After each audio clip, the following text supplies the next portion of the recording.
Like, what's your routine or system to remain sharp as an executive? I went to our executive leaders and said, I can't work 24/7. I need to sleep. Christy Wright runs the supply chain at Southwire. In February, with that job already in hand, she was also named Interim Chief Financial Officer. She held both roles for 5 months. It's the balance of all the things coming at you at once, and then it's the magnitude of decisions that you're having to make. You're making decisions around people's compensation and their livelihood, and you have this impact upon thousands of families. I had to give up some of the detail, some of the curiosity. There isn't enough hours in a day. And what would you advise someone that's probably a controller or a CEO right now about transitioning to CFO, just from what you've seen? Take the opportunity to. Today's episode is brought to you by Fispen. By embedding banking services directly into ERP and accounting software, Fispen streamlines financial workflows, reduces cost, minimizes manual errors, and enhances efficiency for businesses of all sizes. You can learn more at fispen.com. I will drop the link in the show notes. Christy is the Executive Vice President, Chief Supply Chain and Business Systems Officer at Southwire, a company that did $9.7 billion in revenue last year. Southwire's product deliver power to multiple industries, including emerging markets such as data centers, electric utilities, transit, construction, and residential markets. But here is what makes Christy's story unusual. She started in treasury, she became chief accounting officer, and then she did something most finance leaders never do. She left finance completely to run the supply chain, and she recently served in a transition role as interim CFO. I met Christy a couple years ago at a manufacturing event right here in Atlanta. She stood up to answer a question. I was struck by how sharp, charismatic, and full of energy she was. I went up to introduce myself afterwards, and we have stayed connected ever since. So I'm super excited to finally have her on the show. Welcome, Christy. I'm so excited to be here with you, Wassia. So it's so nice to be here. Thanks for inviting me. Of course, because I know we met a lot at one time at the event, and then every time after that was at some conference in a different city. It has been. I don't think we've actually seen each other in Atlanta in a while. Yes. But we have seen each other all across the country. Over the past few years, yes. So curious to hear, like, what brought you to Atlanta in the first place? So I moved to Atlanta from Birmingham, Alabama. My husband and I both moved for my opportunity at Southwire about 19 years ago. Wow. But you've been at Southwire ever since, right? Yeah, I have. I've had tremendous opportunity to grow my career and started in treasury and took other roles, business unit, finance leader, in chief accounting, and corporate accounting, and just a lot of different finance roles, and now in supply chain. Yeah, it's awesome. What's keeping you there still? Because almost 2 decades at the same company is very rare these days. It is. It is very rare. And it has Southwire has a fantastic culture. It's privately owned and professionally managed. Mhm. It's got a great sense of community, and the people that work there are wonderful to work with. And so when you come to work every day and you're excited about it and you like the people that you work with, that's what really keeps you there, right? It's hard. You never say that when you are looking at other opportunities, are you running away from something? Are you running to something? Mhm. Right? And I come back to Southwire and just think about how great of an experience it has been for me, and just what the business does, but also what they do for the community and giving back. Oh, good for you. Good for you. Now, you were a chief accounting officer, and then you left finance to run supply chain. Mm-hmm. What made you say yes to that move? Because up until now, when I looked you up, yeah, of course, I'm gonna look her up. You were in accounting and finance, right? Treasury, accounting, chief accounting officer, and then you went boom, supply chain. That's a whole different unit. What made you say yes? So when I was in treasury over 10 years ago, I had the opportunity to work with the supply chain team on supply chain finance. Okay. And that was a peek into the commodity markets and how the company's raw materials are sourced. And I really became super curious about it. And even though I've had other roles, I've always had this connection with that, with that team or just what they do, and understood the importance of what they did. And so I think it was just that curiosity and connection that I'm like, I'd like to have a little bit more information and be able to be a part of what they do. Wow. And why then at that time and not earlier? Yeah, I think I felt like in finance, I had checked a bunch of like the experience boxes. And so obviously, treasury did that for many years and loved treasury, but moved laterally into a business unit finance role and had the opportunity to work across different businesses and loved having that FP&A, had plant controllers reporting to me for a bit of time, had a lot of different things happening. And then I moved into the corporate area and led as chief accounting officer, had tax, had shared services, and really felt like, hey, I had kind of done all these things. And what else could I do and how else could I contribute? And so there was an opportunity that arose, and I really had made my availability kind of known to the company that said, hey, I'm interested in learning and leading and being a part of the business in a more meaningful level. And if I look back on my career, operations was something that I wasn't super deep in. I hadn't had like 10 years of experience working in a plant. And I wanted that opportunity to really see how things happen in a manufacturing company. Wow. And now you're seeing it, right? I am definitely seeing it. I am definitely seeing it. What would you say surprised you the most when you made that switch from finance to supply chain? So at the core of what we do is we convert materials into the products that deliver power to millions across North America. And every step in our value chain is super critical.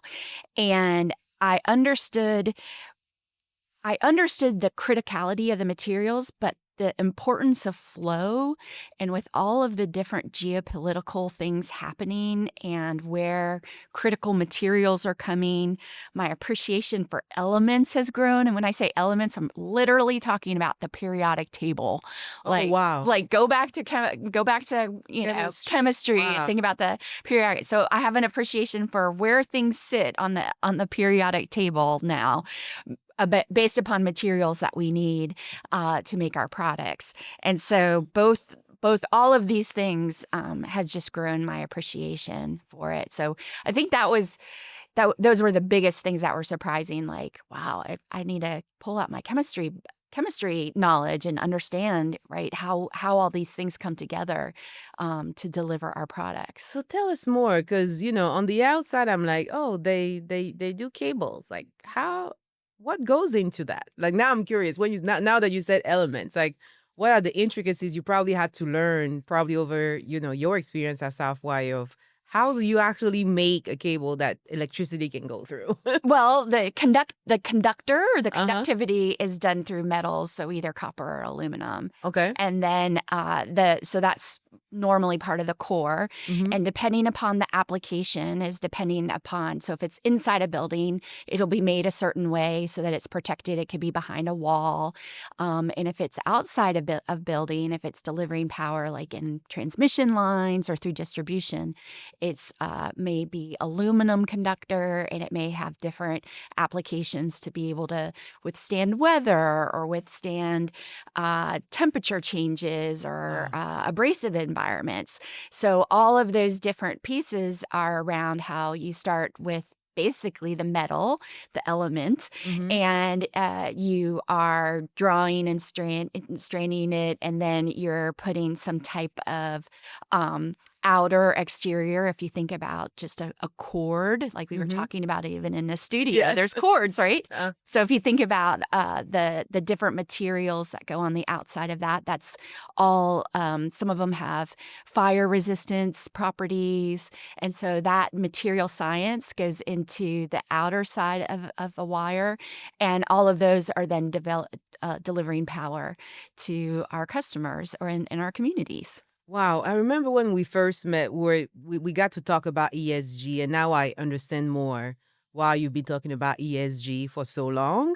Because you were one of the first people talking about how you were already thinking about ESG when ESG was not a buzzword because of the industry you're in. So, but I haven't heard much about ESG. I feel like AI came in and then everybody forgot about ESG. But ESG must be still part of what you do every day. So how do you view that now that you're in supply chain versus when you were in accounting?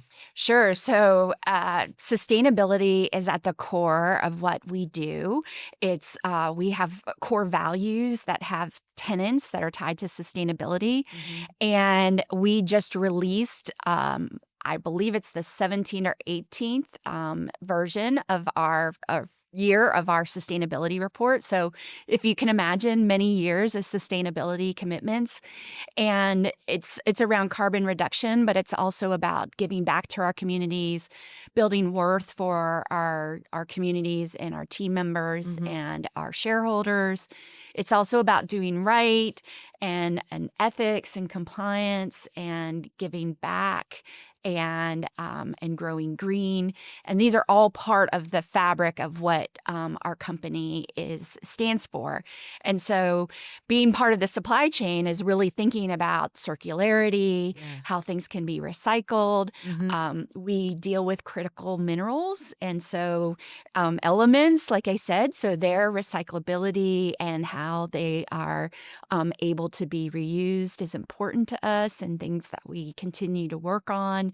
And so, and wire is something that lasts a long time. If you think about your house, you probably haven't needed to replace the wire in your house because right, Knocking on wood. yeah, knocking on wood. Yeah. You know, it lasts a long time, so it's something that is really sustainable as well.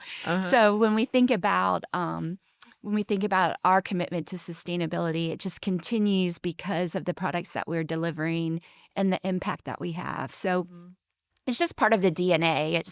It's not something special we do above and beyond. It's just part of the core. So, and it goes along with the values that we bring to our customers. And it's important. Many of our customers really want circularity or recyclability and a commitment. So it is important to them. Still glad to hear that, because I felt like a lot of people were in the wave, felt like a wave, and then it kind of disappeared. Now AI is a wave. So it's good to hear you guys are still, on that trajectory, because it's part of who you are really at the core. Now, Southwire did $9 billion last year. What does it feel like to be in your current seat? So we provide our products that are out in the market do provide a lot of the electricity in the United States. So it's an awesome responsibility and humbling to be in my seat, because we're just it's tremendous to deliver power and to build products that are in many homes and out in the communities.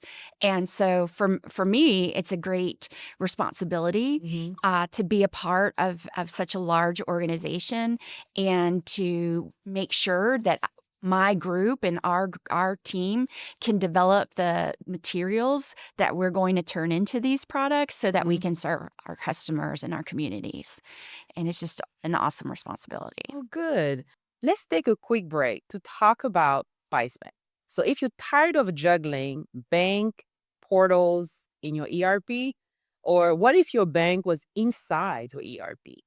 Fispen brings your business banking and treasury management directly into your existing ERP or accounting software. No more switching, manage payables, receivables, cash, and reconciliation all from one place. You can pay invoices, view balances, automate accounts receivable from deposit to posted payment, and reconcile accounts with just a few clicks, all from the comfort of your ERB.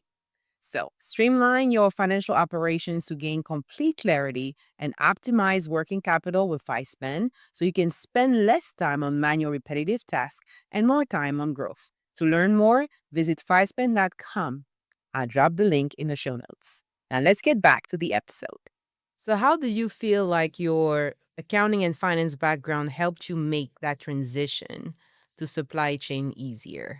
Or maybe I harder, I don't know. no, no, I mean, with finance, you have obviously a keen appreciation for numbers.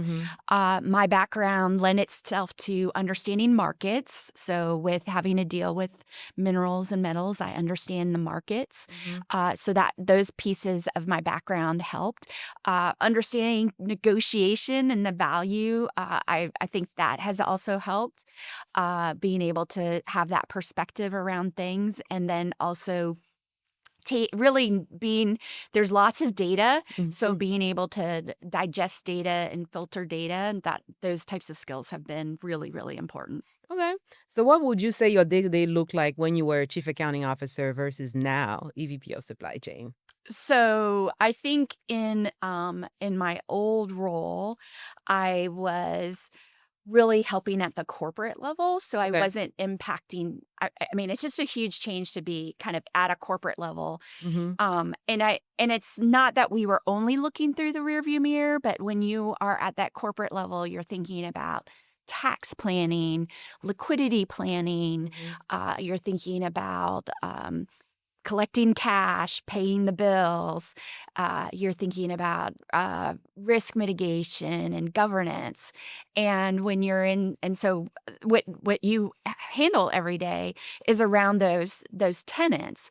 And then when you move to supply chain, you're managing what the materials are that are needed to make the products, and making sure that those relationships and that resilience is there, and that you are critically going to have what you need when you need it for who you need it to serve. And so you have tremendous customers, and you don't in our group particularly, you understand that you are looking at the demands of the business and tying it all together. And so I just feel like it's really close to it is the heartbeat, part of the heartbeat of the business. And I have the opportunity to serve the business in a different way. So it's much closer to I would say, the nitty gritty of what's going on, and particularly at a manufacturer. And so, what were some of the things that you would say worried you the most when you were CAO versus now in supply chain? Because obviously, when you were talking, clearly, the people that you deal with every day change, right? You're no longer dealing with your tax people, your treasury people. Now you're dealing with production people. Right. And, all these other things. So, what would you say worry you the most now versus when you were CAO? It's interesting because it's kind of it's if I think about it, it's a little bit of the same thing. Okay. So when I was CAO, I worried a lot about forecasting accuracy, but it's about we're delivering financial insight, and so we want to be able to have the right reports to be able to say, okay, this is where the plane is going to land as far as the numbers go. And you're looking at it from the role that I sat in at a very high level. And so you want to make sure that you have the right processes and systems and controls so that that forecasting accuracy comes in well on target, right? Yes. That's you want to land the plane on the runway. Uh-huh. And so that side, it was something that worried me. Like, I wanted to make sure we had good processes and good systems and visibility. Now, when I think about it in supply chain, forecasting accuracy is so incredibly important because I got to make sure that I have materials and the right demand plan for our operations to make the right thing, and the timing to meet the schedules and demands of our customers, and whether it's something that's going to be made to stock or made to order, have a real understanding of where those materials need to be, when they need to be there. So demand planning accuracy, or forecasting Yes. accuracy, thinking about not just what do we need to make tomorrow, next week, month from now, 2 months from now, but also thinking about what do we do for our supply chain for the long term? How do we build it in? How do we think about our company's growth and making sure that we have a very resilient set of processes and systems that support that? Wow, that's a lot. It is. Especially the reason I say that is I think about AI and all these data centers coming in that will need more electricity. Like if anything, I'm assuming Southwire is like, ooh, there's business coming. And you probably go, ooh, there is business coming. Like you probably have a different appreciation for it. So curious to hear, you were mentioning made to stock, made to order. Like what are some of the things people may not see from the outside that has to happen in the background? Like somebody has to think about when something gets on a ship, how long it takes to come here, from which part of the, like, what are all these things that happen in the background? Curious to hear. Well, it's pretty interesting. So we source globally. So we have a global supply chain. Mm-hmm. We think about materials that we can get in domestically as well as internationally, and in some if you think about what's going on geopolitically, Yes. how the U.S. can be more resilient in being able to have access to certain materials, and some materials we just don't have enough of. So when we think about how all of these things, we're trying to make sure that we can get the access to materials for our customers and plan on what that demand looks like, and based upon what material it is globally, where we're going to be able to source that. Then we need to make sure that those materials, if it's going to be global and outside of North America, how we're going to get it to the States, making sure that the maritime routes are open, or the Panama Canal is open, or however we're going to get the materials, we can get them. So we're planning for that. And then once we receive them, we are vertically integrated in some processes. So we actually take some raw materials and do the first step of converting into the first step of metal, which is a rod, and then we take, which is a metal rod, if you think of copper or aluminum, and then we take that and we draw it and we strand it into some type of wire, which starts there, and then we start to put our compounding and the different materials on it based upon the application. Okay. And so if I think of made to stock, that is things that you would see in big box retailers. Okay. If you go down the electrical aisle, and if you also would see potentially make to order would be more what an investor-owned utility might order for their specifications around the power lines that they're going to have that to distribute and power their electricity. So that's going to be two different. One might be highly engineered to a specification, and one might be more deliverable to a customer, and something that every electrician would use. Okay. And so when you think about all these elements, like what would you say have helped you learn those things quickly, especially because you have an accounting background. You're talking like a scientist right now. I'm like, whoa, exactly. she's so good. What are some of the things that helped you maybe bridge the gap or connect with your new peers, for Right. example, in the process? Because regardless of the position you're in, it's something that's so critical, regardless, like you're an executive, like you have to talk with people that don't have your background. Right. It's like when if I rely it back to finance, when I had the opportunity to lead the tax group, I'm not a tax expert. I don't know the tax code, right? That's very complex, and there are lots of very seasoned specialists that understand taxes. And so when I come into this role, I'm really dependent upon such a fantastic team that we have, that are materials specialists. They have long years of experience and dedication, and understand all of the formulations. Listening. I'm am a note taker, like an old-fashioned note taker. I write everything down and I go back and I digest it. I do a lot of listening, and I have insatiable curiosity, which is probably why I really get into the details and I sound like a scientist, because I really do want to understand and seek to really put all the parts and pieces together, so that I can, if somebody is coming to me with a problem, or we want to do we want to have a new endeavor, a new innovation, I can understand and speak their language. Yes. And so it's about listening and asking questions, and understanding that they're the experts and that they're always going to be the expert, and that I'm very humbly respectful of all of the knowledge that they have, and let them know that I'm really super interested in what they're doing, and how they do their job every day, and how I can make, um, remove obstacles and make things better for them. But really, it's about listening and learning, and probably a bit about my note taking, Okay. and just being curious and asking a little bit, and so all of those things combined. Now, you bring up a great point, especially when you were talking about when you're CEO taking over tax. I feel like a lot of people are afraid to make those moves as executives because it was not their expertise, Right. right? So, what would be your advice for someone who's stepping, like what you did, stepping into tax, and tax was not what you did in college or for the past 10 years of your career? Mhm. How do you effectively step in and still lead the department?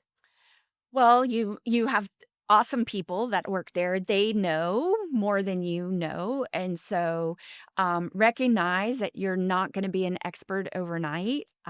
We all have, when you take a new opportunity, you want to jump in so fast, and so for me, I was nervous. I knew that I didn't know everything, and had to really decide, okay, what is it? And I think that's with every new role, right? Yes. How deep am I going to get in? What do I want to accomplish in the first 30 days? And how deep do I want to go into details? And then what are my do now, do next, do later priorities?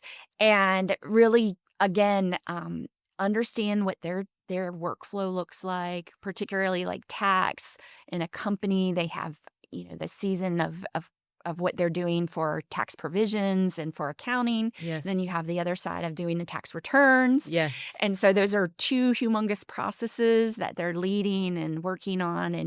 And so I just understand what I can do, but they know that I'm not going to get in their spreadsheets and start messing around with their formulas or in their systems. I'm going to rely upon, they're the experts. They know more than I will ever know.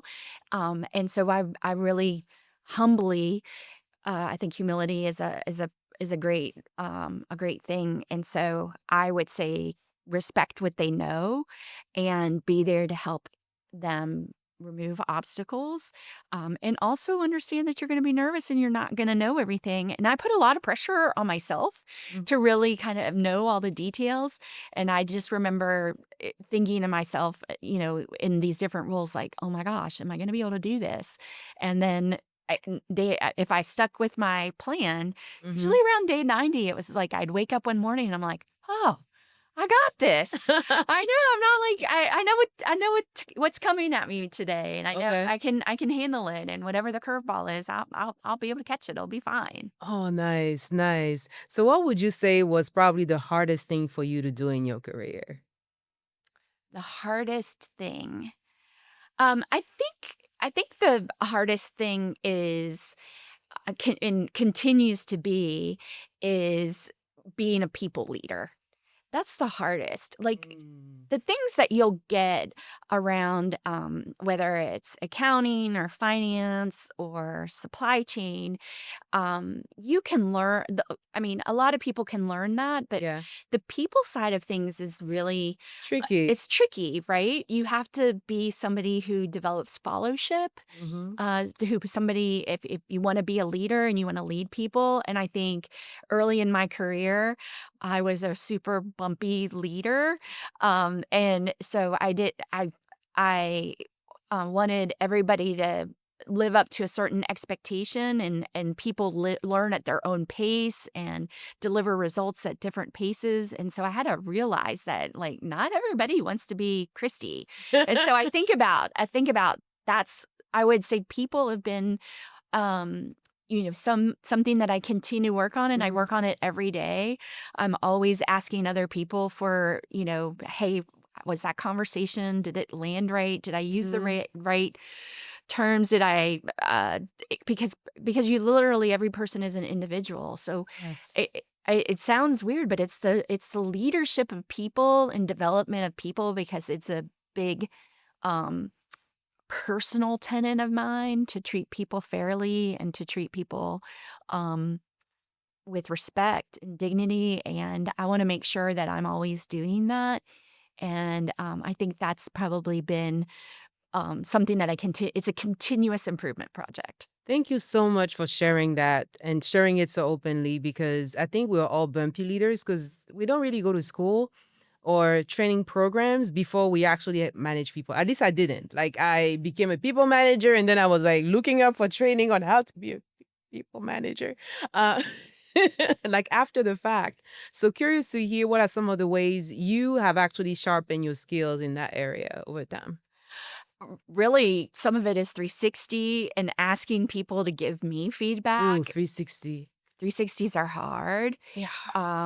But it's also really asking people. So I'm a very transparent person, Mm-hmm. and it's just part of how I am. Straight shooter, you know that from our relationships of how I approach things. And so I ask for people to give me critical feedback. Okay. And if I'm seeing body language that I'm making somebody uncomfortable, Uh-huh. I'll tell them, give me that feedback. If this is not, if what I'm sharing with you or coaching you is not the way that you like to learn, Uh-huh. working with how to build teams and getting to know your team members beyond why they came to work that day, and Yeah. beyond that, because you do have to know what else is going on in their world. Sure. So that was those those are things that I continue to have to remind myself. Mm-hmm. Um, so I don't think you can learn to be a people leader from a book. But it's interesting because I was sharing this story this morning with someone. I was listening to a podcast, and they were talking about um, how to meet people. And it was interesting because the person, and I apologize to whoever it was that I listened to, they talked about smiling with your teeth and how it like really is a bonding Uh-huh. experience. And that if you smile with your teeth, that people will understand that you're a happier person. And Uh-huh. I've taken that really seriously because trying to bring about new teams and be a Mm-hmm. new leader into new orgs for me. Orgs and established processes, but I'm new, and so Yeah. smile on my face and try to be Smile with your teeth. approachable, and then we can build a relationship. Yeah, my face is loud, so sometimes I have to tell my face. Let's not do that. Thank you for sharing. But yeah, it's just a like you said, it's a journey, It is really. absolutely a journey. And you learn from all those like the podcast, the book here, but yeah, there is nothing like actually doing the reps. Yes, You have yes. to put in those You reps. have to put in the reps. You have to put in the time with the team. Wow. Now, at some point, like in your supply chain journey, you had to be interim CFO for some time at Southwire and then jumping back. What was that experience like? It was great. Okay. It was really I had to learn prioritization. I had to learn that I couldn't do everything because I had both the supply chain role and Mm-hmm. the interim CFO role. So really making sure that I was aligned with our leadership team on their priorities, and making sure that both teams were in a good space and Mm-hmm. understood that I couldn't be there for everyone all at once. And my teams were super respectful of that. And so really prioritization, leaning hard into understanding that I'm not going to be able to do everything, and so setting myself up to succeed, and understanding things would fall through the cracks and that I would eventually get to them. So that, but it was very interesting having the opportunity to talk about our results and be a part of communication to our global or our broader organization from a finance leadership position, helping to explain the numbers to other leaders and our board, presenting to the board our financials, all of that, the preparation that goes into that, and practicing. All of that was very interesting and a great experience. And so I thought, it was just a very humbling opportunity, and something that I felt very prepared for. Okay. And because of all the finance, right? Yes. Like I said, I've done treasury, done business unit. So I think from my perspective, it was a really good opportunity. And actually, there's so many little things that I took away from that interim responsibility now back into my supply chain around process optimization and understanding how we should deploy strategy that now I can take into my role where I am today and be able to start working on all those things. Nice. And so how would you say now you view the world differently, right? Because you've done supply chain and you were sitting at some point in the CFO seat, when you walk through a plant or when you look at, when people start talking about supply chain, what are some of the things you say you now pay more attention to because you've seen both sides of the world? Like I'm pretty sure your perspective around either the numbers change when you were in the CFO seat or now in supply chain, like what changed in between how you view things now? So there's a couple different things that I notice when I walk through a manufacturing location, more so than I did when because I had some supply chain experience and as a CFO. So one of the things that I thought about in a finance role, which you also think about in a supply chain role, but now I think about it a little bit differently, is we are a manufacturer. We do create some scrap. And so I'm very, very, very focused on scrap. But now when I walk in the supply chain, I'm really interested in what the kind of scrap that it is. Like, hey, what is that? Can we recycle it? How are we going to, how's that? What's the next phase for that?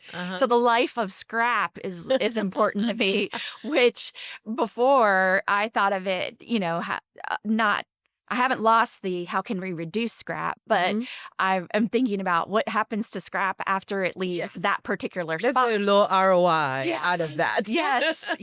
So I think about that. And then I also, when I walk through our operations, I now have a deeper appreciation for continuous improvement, which is around the lean culture, how they are trying to always do better each day, how they're working on efficiencies, the lean projects that they have going on.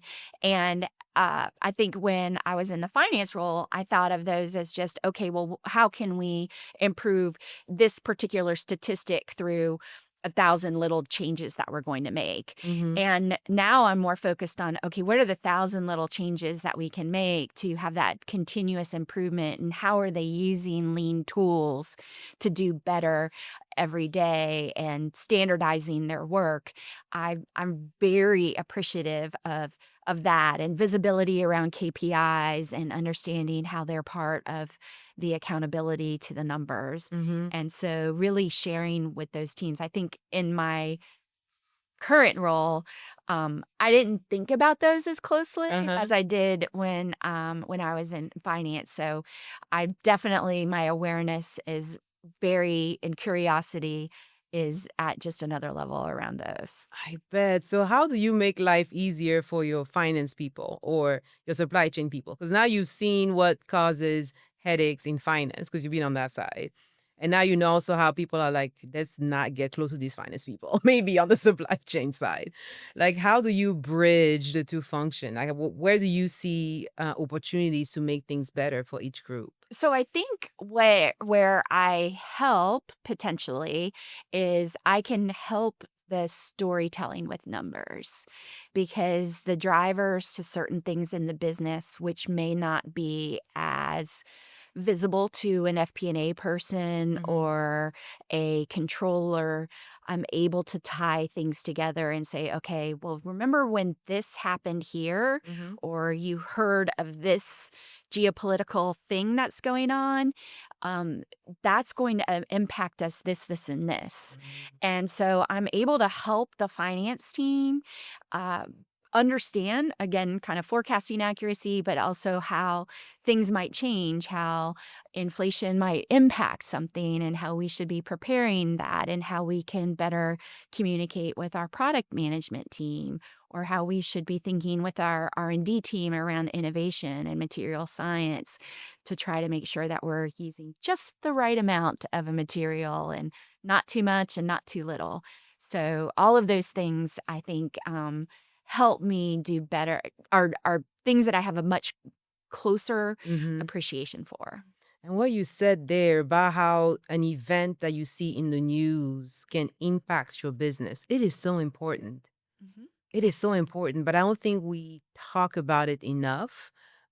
Whether it's when we hire or when we onboard people. Because at some point I was working for a lottery company, and by the jackpot amount, we could tell if a recession was coming Oh, wow. because people play more, try the lottery more when things are tough. So when the jackpots start being higher and higher and higher, it is a sign that a recession is probably coming. Interesting.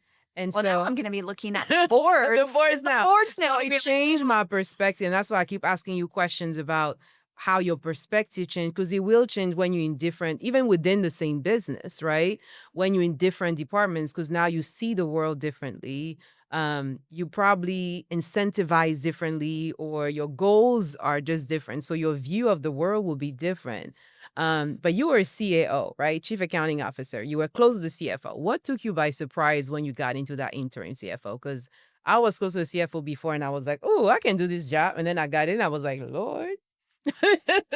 Well, it's the balance of all the things coming at you at once, and then it's the magnitude of decisions that you're having to make, and understanding that, um, you're creating incentive programs for Mhm. people, or you're making decisions around, people's A compensation livelihood. and their livelihood, and you have this impact upon thousands of families. Yes. And so I think the magnitude of all these, what might have seemed like a smaller-ish decision, but the impact that they could have Mhm. on a community or on an operation. So I think those impact, and as well as just the sheer flow.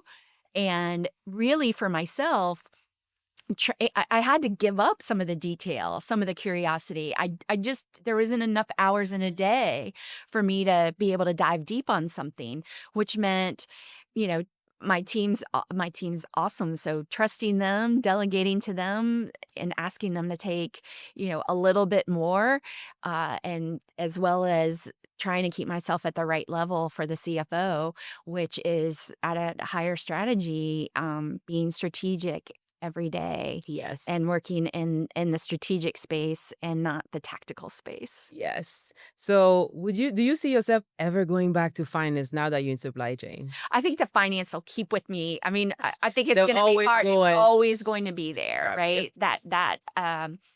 That background or DNA, Yes. it's part of my DNA. So I think the finance will always be there. It'll be Okay. something that I carry in my pocket every day with me. My calculator is not going away, and so I think I will always have that with me. Uh-huh. And so it just adds to the skill set. It Mhm. makes things it makes your perspective broader. Yes. And I think with my curiosity, I'm always going to have a passion for numbers Uh-huh. and explaining the numbers. And so this role just gives me the opportunity to really understand some of the drivers of the numbers. Okay. And what would you advise someone that's probably a controller or a CAO right now about transitioning to CFO, just from what you've seen? Like, I know one of them, like you so well described, because of the magnitude of decisions, you can't be in the details. Right. Right. What would be something else? Well, the things that I think about is your career. Take the opportunity to learn other parts of the business. You can always go back to finance, right? Finance is not going to the door to finance is not closed. Uh-huh. It's just not right now, not no ever. Mm-hmm. It not no never. Mm-hmm.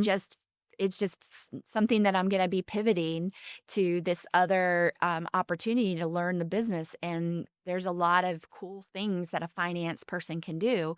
And that may mean a lateral move. It doesn't necessarily mean, hey, I'm going to go into this next move, because if you aspire to be a CFO, you have to have that operational understanding of what makes the business tick, of what creates value for shareholders.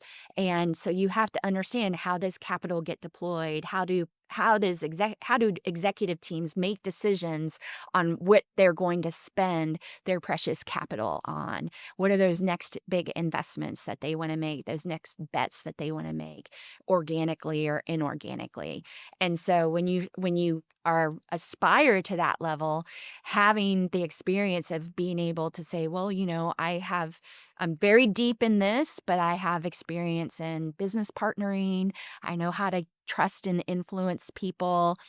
I know how to gain trust and influence people. Mm-hmm. I know how to tell stories with numbers, and I understand how the business. I have a real appreciation for how the business works. Mm-hmm. Those are all characteristics that you might not get from just being a controller. Yeah. You might get half of it, but maybe being in a different role might help you. Yeah. It might give you a perspective that you never thought of before, and that might mean a lateral to something, Mm-hmm. or a pause on that next role. But I think that for me personally, I took laterals. I moved around. I had to be patient, and things didn't always happen when I wanted them to. But Uh-huh. I think it does work out. Yep, it does work out in the end. Mm. Curious to hear, what advice would you give to your younger self? Patience. Okay. Patience, like, be patient, be more patient, right? Like that sense of urgency. Uh-huh. Because I have such an energy that I like to bring to everything, and sometimes not everybody's going to want to move at the pace that I do. That one is hard, Yeah. getting Yeah. people to move, especially when they don't report to you or there is other things going on. Right. There's Everybody has their own priority list, right? Yes. And so you have to be respectful of the things that they need to do and that they have at the top of their priority list. And if you need to influence someone. So my younger self, I would say, if an opportunity presents itself, don't be afraid. Don't worry about it. Don't worry about what other people are going to think about it. If it's something that you're attracted to, Mhm. that you think about, particularly when you get home from work at the end of the day, or when you close, the laptop or whatever for the end of the day, and you're thinking, man, this was a good day. Kind of think about what you did that day, like Uh-huh. how it warmed your heart and fulfilled you, and say, okay, what was that? Because I want to do more of that. Right. Nice. And so that is something that I would think about more, as far as like, I took on assignments, or I walked into different things. But just keep your curiosity, and don't let anybody slow you down. Oh, I love it.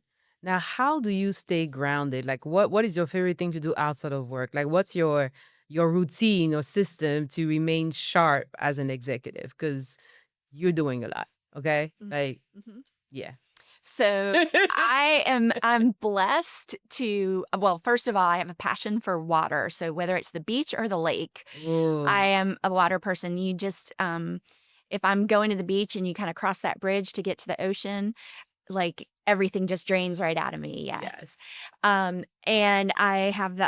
my husband and I have a lake house and we enjoy every bit of it. So, if I'm not in Atlanta, Mhm. you'll find me at the lake or the beach, Mhm. which this time of year in the Oh summer, I'm gosh, there quite a beautiful. bit. And, so I just love being on the water. It's something peaceful that just takes everything it just I mean, my whole body language, like, even when we're driving there, I know when I'm, like, 15 minutes out and, like, things just start to kind Drop. of drop away. Yes. So I think that's, my happy place, Okay. and so I'm fortunate to do that, but also, breathing and I also am, really focused on protecting my time. Mm. And so I mean, this was one of the things when I took on the interim CFO position and had my supply chain role as well. I went to our executive leaders and said, I can't work 24/7.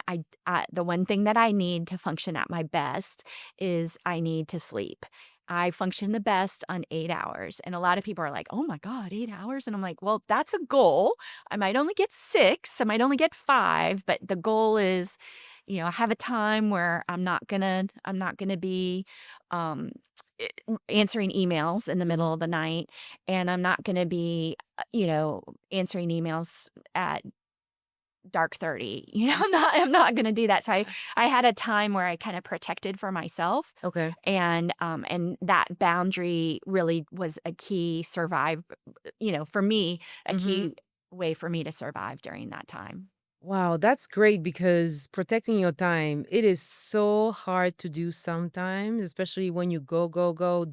Were you always like that, able to say no, or do you have to grow into? Have to grow into it. You Okay. absolutely have to grow into it, right? Because when you're earlier in your career, a lot of times you wanna please or you wanna do what's needed. And Mhm. certainly there's lots of times when I couldn't protect my sleep or I had a really, really long day or I was traveling somewhere and then I got up and I got 2 hours of sleep and then Mhm. got up and attended a meeting and things of that nature. So those types of things are gonna happen and you have to understand that. But when you can protect that time for yourself, Mhm. you just have to start slowly, get comfortable with what you need. You have to understand that again, like I said, there's going to be headwinds that are going to come your way that are not going to allow you to do that. But schedule some time for yourself, put it on your Yes. calendar, block out that hour for whatever it is Mhm. that you need, reflection or meditation Taking or a nap. taking a nap, right? Yes. Whatever Yes. it is that you need to refresh and recharge, Uh-huh. it's super important. And so I think making sure that you have that time. Okay. And so what are some exciting things you're currently working on, either as a company, as Southwire, or even yourself? Well, right now, I have recently taken over the continuous improvement Okay. and business systems. So I'm helping the company with lean into our focus on continuous improvement.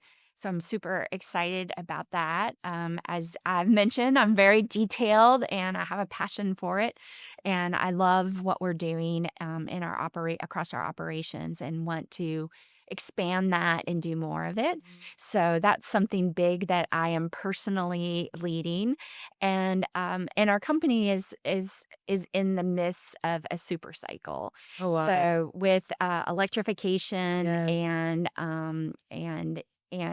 data centers and all thing electricity. Mhm. I've even had a colleague as we were running through some numbers.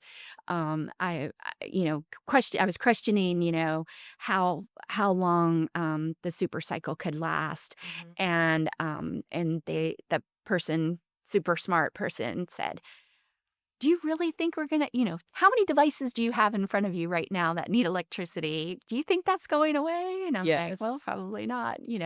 So I think the company has an awesome opportunity to serve the wave of electrification coming, and it's just a great time to be a part of the company and part of this growth. we're seeing. Nice. And you guys do such great work in the community. I don't know if you wanted to share, but I saw some of the programs you do for youth. Hmm. It's so cool. We do. We just had back to school, so we were just talking about school starting in Uh-huh. Atlanta next week, and so we are in our communities where we have manufacturing locations. We have a part of our giving back programs, what is around back to school supplies. We have this very cool nominating a teacher, so the people who come to the back to school events and get the school supplies, they can also nominate their favorite teacher, Oh, and we nice. give a gift to them to help stock their classroom. So that's super cool, and we do that across many of the communities that we're in, is in West Georgia, but in Alabama and Indiana and Kentucky and the different places that we have locations. So that's super cool. We're big on Toys for Tots. Mhm. We have a lot of programs with veterans and the Veterans Network. We do an awesome event with veterans and partner with the Braves. Me personally, I work with the Atlanta chapter of the American Heart Association and the Go Red and Women's Heart Health. So that's a passion for me, as well as STEM, for young women and inspiring women to go in and explore science and technology and engineering and math. I am obviously, as you could tell, fueled by math. I think it's so interesting and want to make sure that young people don't get intimidated by it and have the opportunity to be a part of STEM careers, because there's a lot of need out there. So really love our commitment to STEM as well, and education. So Oh, lots of yeah. things. Yeah, because I saw one of your training programs even for people to learn, what you guys do. It's amazing. Right. We have this awesome program called 12 for Life, which is a partner with the school systems, and we do that in Georgia and in the state of Alabama, where we have at-risk youth come and they go to school at a manufacturing location, and they also have a job at our manufacturing location as well. So they're getting a paycheck as well as finishing and also getting some technical skills and certifications that they can take on to their next level. And so it's called 12 for Life, because we're trying to make sure that they get that high school degree. And we have really great success with them going on, and we know that the statistics and the math of the research shows that if you can get that high school diploma, it exponentially will help your family Yes. and building worth for themselves. So that's something that we are, as a company, is close to my heart, and something that is keeps me at the company when I talk about how great we are a partner with our communities. I love it. Oh, love it. So I'm a foodie, so I always want to ask about food. Okay. Okay, because you are pretty much all over Atlanta. So curious to hear, what's your favorite place to go to when you think about food in the area? One or two places. So, I love BoccaLupo in Oh, Old Fourth Ward, or okay. Inman Park, Old Fourth Ward. Okay. It's Italian. It's a small restaurant. They make their own pastas. They have a small menu. It is wonderful. Okay. I love it. It's a super treat for my husband and I to get to go to. We live close by, so we can walk. But yeah, it's BoccaLupo. Definitely, Okay. Thank definitely. you. Adding it to my list. Just asking for a friend, right? Yes. Well, thank you so much for being on the show. I had such a blast and learned so much. Love your passion, your energy. You're just so good, Oh, Christy. thank you. I appreciate it. It's been great to sit down and catch up with you. And thank you so much for having me. Of course. And that's it for today's episode live in Atlanta. I love doing these in person. You can probably feel the difference. If you felt it too, subscribe and share this with someone who needs it, and I'll see you in the next one.